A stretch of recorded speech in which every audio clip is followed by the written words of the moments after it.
சோள தோசை செய்கிறதுக்கு ஒரு டம்ளர் வெள்ளை சோளம் எடுத்து வச்சுருக்கிறேன்.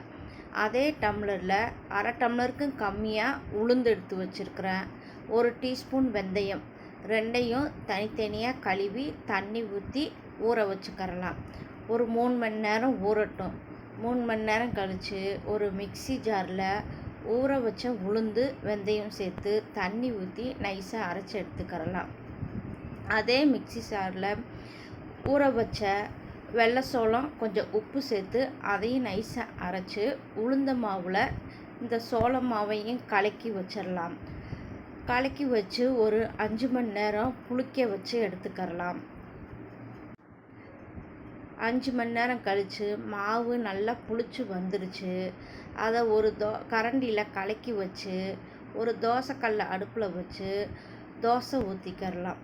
ரொம்ப ஹெல்த்தியான சோள தோசை ரெடி ஆயிடுச்சு. இந்த வீடியோ பிடிச்சிருந்தா லைக் பண்ணுங்கள், சப்போர்ட் பண்ணுங்கள். தேங்க்யூ.